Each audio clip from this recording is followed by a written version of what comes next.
I had no idea until this week. Harlan is an M&M fan. I am. I like all snacks and treats, all of them. I will try almost anything with sugar in it. And so, but M&Ms are some of my favorite go-to treats. So I don't think Harlan caught this. But there's M&Ms in the room. There's M&Ms in the room, and it's ninjas.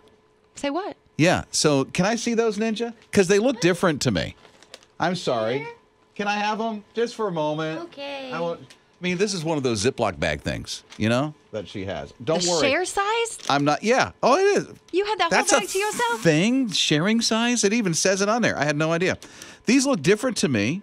They're crunchy cookie. Are they any good, Ninja? Those are the cookie M&Ms? Yeah. They got the cookies inside. Oh, I saw these. So can she have one? Okay. You sure? Save Okay. some for me. Save some for me, she The says. sharing size. I'll save some. All right, let me just eat one. It's still morning. All right, let's see. Thanks. Okay, because I love the brownie ones Okay. and the caramel ones and the peanut ones. Okay. So I'm curious, as an M&M fan, the snack, not the artist. Oh, no. What do you think? Oh, no. What's wrong with that? Oh, no. Oh, you should see her face. She's Oh. like crinching up. It's like, Oh, what's wrong? it tastes like, okay, you know the cereal Cookie Crisp Yeah. that nobody should ever eat for breakfast because of the cookies? Wow. Oh, no. Okay. Ninja and Jake like the cookie It crisp. tastes like that with a hard shell on the outside. There's not enough chocolate. So not a Cap. fan. That sounds great to me. No, Not a fan, huh? it needs way more chocolate. So here's the thing. Harlan loves M&Ms, but she's not liking this stuff. Well, I don't eat candy, but now I'm kind of curious. no. Can I have one? Yes. I won't put my hand in it. Here. I did. Don't worry. Oh, 4 came out, but I only have one of them. Here you go. You have your bag back. All There's right. not enough chocolate. It's just the shell. This is good. No, It tastes like an M&M because to you me. haven't had There's candy no in a long difference. time. That There's no tastes, difference to me. no, it tastes like a stale cookie in the middle of a shell. No. Okay. Well, What were you expecting it to taste? yeah, that's a good question. Yeah. Like the peanut M&Ms have chocolate inside the candy shell, and then they have the peanut. The caramel ones have the chocolate layer in between. This one doesn't have a chocolate layer. It's just the shell and a cookie. Yes, it does. No. Yes, So it does. Jake likes it. You like it? I do like it. In fact, I don't be deceived, ladies and gentlemen. She's lying. What does it taste like to you? To me, it's like a normal M&M. Yeah, I just think it tastes like, specifically the minis. Because, they have that extra crunch to them. Like, I can feel the cookie in them, but they straight up just taste like an M&M. It's because that mini M&M doesn't have enough chocolate in it. Okay. Well, Only the I'm regular sorry. size M&Ms. just to let you know, Harlan's the only one that doesn't like them. Rob and Liz. His morning crew. Evidently, the fan of M&Ms, the biggest fan ever, is Harlan, but yet this new one that came out, it's cookie, right? Is that It's what like it a is? chocolate chip cookie inside the M&M. She just tried it, didn't like it. Not at all. And you should see, she's still like, it's like the aftertaste is in her mouth. It's like, The texture. kind of thing. So, okay, Sarah's here at 800-447-7234. What's your thought about this, Sarah? I don't eat candy. I'm like Rob. With what she was saying, which she was not a really good promoter on those M&Ms, but the person who I am now, I'm intrigued to try them. She could have been a great spokesperson for that. Thank you. Thank you so see what I'm much. saying? Yeah. I love M&Ms. Yeah. I But- love all the flavors that have come out. Who in the background said, ladies and gentlemen, don't believe her 'cause she's the only one that don't like them? That's Jake. Who said that? That was Jake. Okay. Yeah. So Jake was good about saying that, but like I said, being who I am now, I'm curious to see what they actually taste like because I used to love M&Ms and I would eat them like those caramel ones and the coffee flavor are my favorite. Oh, those are good. The pretzel ones are good. They're all good, I've had except those. these. Sarah, when you try them, it's going to taste like an M&M to you. Seriously. You think so? Okay. I think I believe that because that's what it tasted like for me. Harlan thinks differently. It's an M&M. Well, I'm going to go get some today and I'll try them. Rob and Liz. His morning crew. So I don't know what Harlan did, but didn't do it. something happened to the coffee machine, and there's like this Prefla, and Harlan's the last person who used it. There's like grounds and water everywhere. So much so that one of the most amazing people on the planet, Alan Henderson, who's our GM, is like, I'm going to get the people out there to fix it immediately. And he did. They're on their way. It's like emergency. Sirens are going and everything. And so I'm thinking, and I don't know why Harlan thinks this, but if there was one, this would be a good application for a battery-operated coffee machine. I don't think there is one. Harlan does. There has to be a battery-operated coffee pot that I can sit right next to me in the morning and just turn on, no power needed, just turn it on, make some coffee. Right now, that would be so nice. It would be, because if you plug it into the wall across from a table, you're going to knock the thing over, especially Harlan, if she messes up the coffee machine like she did. I did not mess up that coffee pot, but also it really would be nice to not have a plug, to need... I don't think one Take exists. it anywhere. I've never seen one. We have put people in space. We have to be able to have coffee. No, that's too hard. There are things that are just too hard to do, and that would be one of them, is that. It's too practical. The practical stuff you can't, do. Oh, Sharon's here, 800-447-7234. What's up, Sharon? Hi, I just got in the car and heard the conversation about the battery-operated coffee maker, and you may have already talked about this. There are battery-operated weed eaters, battery-operared lawnmowers. Surely you could take one of those kind of batteries and make a coffee maker. Not one person has proven it. I would think you could. And it's a big battery, but it's not a huge battery, See, I'm sorry, Harlan. There is. I'm leaving hope that there is a battery-operated coffee maker. There can't be. I get the weed eater and stuff like that, but we're talking coffee here, and that's serious stuff. Well, at least maybe we planted the thought into somebody's mind and they'll go do it. Shark Tank, here we come. Rob and Liz. His morning crew. So we're discussing, battery-operated coffee machines. I don't think one exists. I really don't. But we need one. Kinda this morning, although it's getting fixed. We have a coffee machine, and Alan, our general manager, is like, I'm getting it fixed now. He loves us. So Trevor's here. If I understand this, Trevor at 800-447-7234. Trevor. Sorry about that, dude. Trevor, you have an answer for us. You say there is one? Look at Makita, and you type in Makita Tools battery-powered coffee maker. No, there isn't. Really? How many years have you had yours? I haven't had one yet. I've been looking at it. I'm a contractor. Oh, you would know because you're out on the construction site, making sure the stuff gets done. But they do have I know that Makita has a coffee maker that I have seen on their website where I buy some of my tools from. Who has one that you know? Oh, I don't know someone personally. I've just seen it online, and it has good reviews. I know that. None of your staff has it. You don't have it. Nobody has it on the construction site right now, and you're still functioning? Yeah, we get up way earlier before probably. Yeah, see? I usually have a few drinks before I get there. Yeah, coffee, right? Coffee. What does it look like? Does anybody have a picture? You found one? Yeah, it's blue. Okay, nice color. It looks like it makes a single cup of coffee. Which is enough for a moment. It's almost like a Keurig, but it must brew it itself. No, it looks it's like a single cup coffee pot. Rob and Liz. His morning crew. I didn't think there was really a battery-operated coffee machine. Never seen one. And then we hear from Trevor, and he says, "Oh yeah, dude, I've seen one before. I'm thinking of ordering one. It's Makita. Did I say it right? Makita? It's a Makita. Sounds good to me. She does not remember. What is it, Ninja? Ninja's our producer. The name of the coffee is a Makita. Makita. Yeah. And it's like you can get on a construction site or Amazon or something like that. It's battery operated. You make coffee right from the battery operated coffee machine. DJ chimed in text. You can always text in 800-447-7234. He said they make a small solar coffee maker. Oh, really? So it brews about 3 cups of coffee at a time, and it takes about 5 to 10 minutes to brew. But then you've got 3 cups of coffee, and you could use that on site. My family loves to camp. That'd be perfect to take on camping trips. I'd camp in the Starbucks parking lot. That's okay, well, then that's instead of camping. Okay, Aaron's here. Okay, what are you thinking here, Aaron? At every gas station like Racetrack and Love's, you can buy the ones that plug into a cigarette lighter port, the coffee makers. And so if you get a 12-volt battery and hook a port up to it, any coffee maker from those can be a coffee maker with a battery. Okay, first that requires some work. But second, I didn't even know they made them for the car where you just stick it into the I guess the lighter thing. Yeah, the cigarette lighter thing. They just plug right in. Wait, how many cups of coffee does this make? Oh, you can buy one that makes a full pot, and you can buy one that makes a single cup. Okay, so let's talk about this for a minute. You can plug it into your car and make coffee on the way to where you're going and have an entire pot of coffee on the passenger seat. Absolutely. They're made at trucker stops for truckers, you know. How do you think a trucker gets a cup of coffee on his road? I thought they stopped for gas and got some coffee while they were there. I didn't know it was in their passenger seat. They can put it on the console, whatever. Rob and Liz. His morning crew.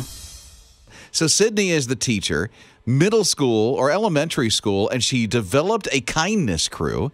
And this kindness crew, which are the students, hold up signs and give high fives and respect all the other students. It's the coolest thing. Even on spring break, when the kids were out, she took time to make this garden at the school with all these rocks that have these neat positive messages on there, you know, be yourself and other things. And so the other students can come and grab a rock and keep it for a little bit and then put it back so others can, you know, take these rocks. And I just love how she's helping students be kind to other students. The kindness crew is what she calls them. Yeah, little John in her class said his favorite act of kindness is being able to hold the door open for other people. Really? Yeah, isn't that sweet? And I like that. I love that it's not just anti-bullying and, you know, we're going to talk about anti-bullying and what that looks like, but we're talking about how to be kind and what that looks like tangibly in these kids' lives. So it's not being action. Yeah, it's not what we're not doing, but instead how we're going to do this. It's what we are doing. Right. Yeah, and I when you're see that. kind to someone, holding the door open for them, whether you enjoy their presence or not, you're teaching a child how to get along with others without even having a speech about how to get along with others. And I love it. Give them the high fives and all that other stuff. That is good. That's positive reinforcement, right? That's what it is. Yeah. That's the word for it. Rob and Liz. His morning crew. Elliot's 13. Amazing young man, smarter than anybody who's in the room, even a fifth grader. Elliot's getting ready to graduate. He's 13, and he's not graduating high school. He's graduating college. Say what? College. Ooh. 13 years old. He is like so super smart. He's got a major in physics and a minor in math. And here's what Elliot wants to do. He wants to further his education, and he wants to get a doctoral. Did I say that right? Doctoral, thank you. It takes a college university student to, how do you say it again, Jake? Doctoral. Thank you. Doctoral, one of those things. You can tell I didn't go through college. Physics program. A doctoral physics program. He's 13. I couldn't do that now, and I'm not 13. That's incredible. How do you do that? His mom's like, when kids were learning to tie their shoes, he's already doing math and reading. 3 years old. That is just remarkable to me. I have no words because that physics is something I couldn't do now. I couldn't do it in college. I didn't understand any of it. But I had a couple of kids that were homeschooled. Eli's not homeschooled. He's 13. And I'm glad because I can't even do his level of math.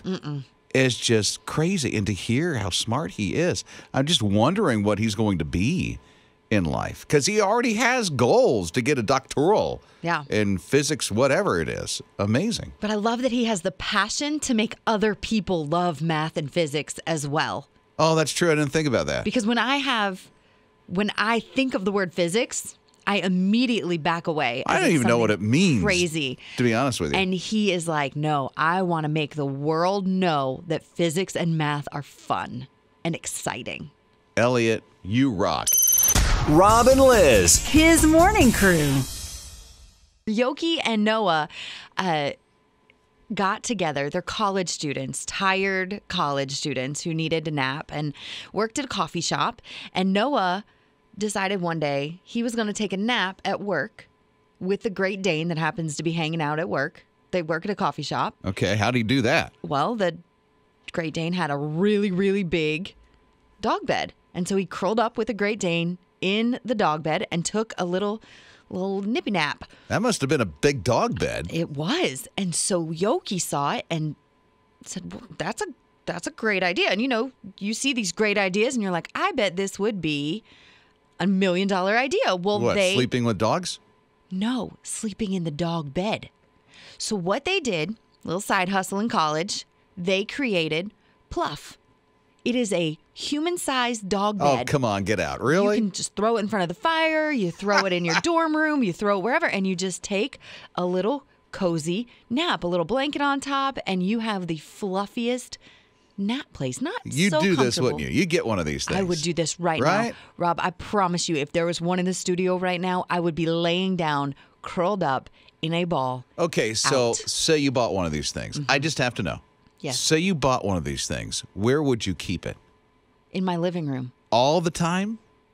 It has to look good. I mean, the thing's big. Oh, it's Come on. adorable. You call that adorable? It's adorable. It's and a you put dog bed. Well, I'd put it right next to my dog's bed, and we'd have my bed and my No, dog's you bed. would not. And my Really? puppy's. Yes. Yes, you put a little blanket on it with a pillow, and you just. What do you do when company comes over and store the thing? Where would you put it? You got to think through these things. There's a process, you know. Oh. Oh, you know? Yeah. Okay, where? One of those Ziploc bags that takes the air out, makes it real small. You throw it in the closet. Rob and Liz. His morning crew. You know, we're giving away a grill today. It's Rob and Liz, his morning crew on his radio. Harlan's been filling in for Liz this week while she's on vacation.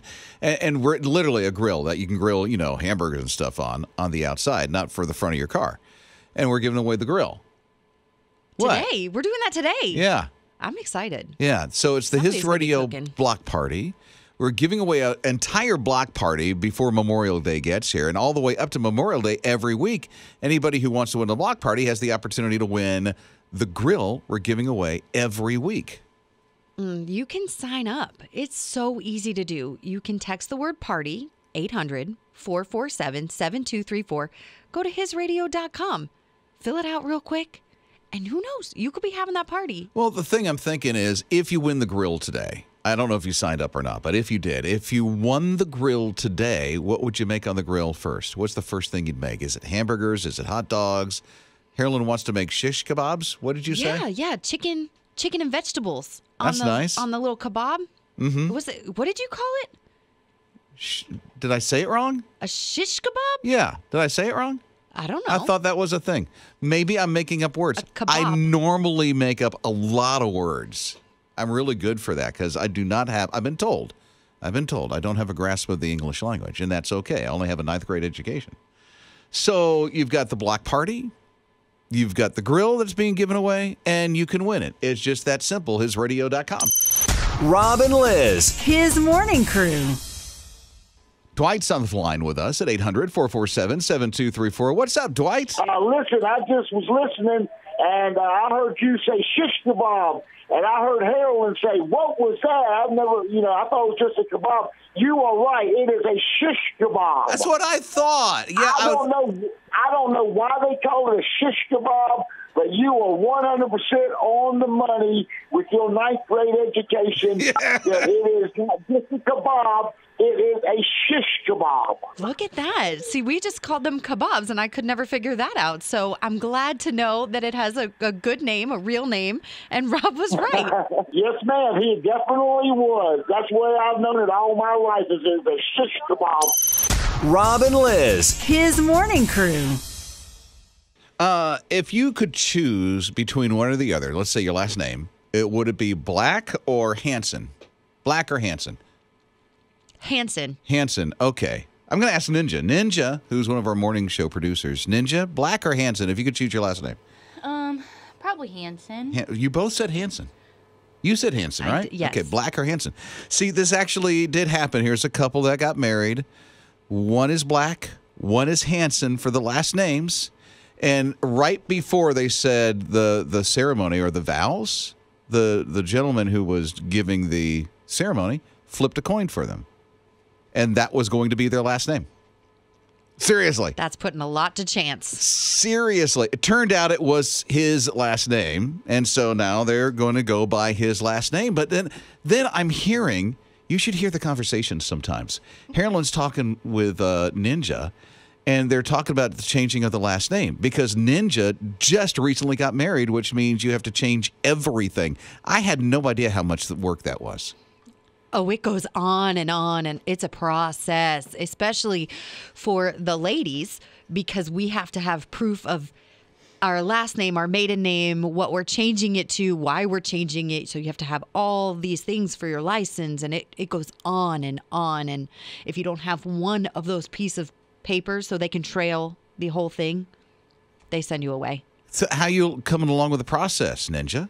Well, I haven't, officially started it. I've changed it on, Facebook and Instagram, make it super official, but haven't, legally started the process yet. And that's hard? I'm kind of intimidated. I'm sorry. It can take months. And with the pandemic and everything happening, it can take even longer now. So if you have upcoming travel plans, it can...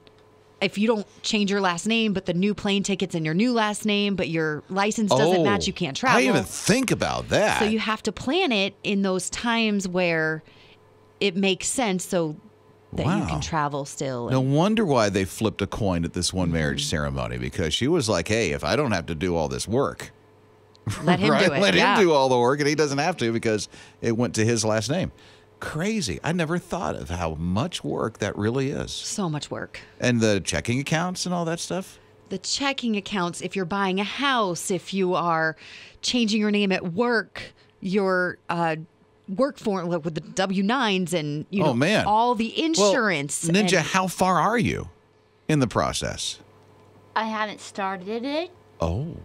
Yeah, because we're going on a domestic flight in June, and so I was like, well, I don't know how long the process is going to be, put it in my maiden name, and I'm like, well, can I get it at least started, but not change my driver's license yet? So I'm like, oh my goodness, I don't know what to do. Oh my word. Yeah. That is a lot. It is a very, very tedious process. Okay, so Ninja bought herself a couple of months because she's traveling.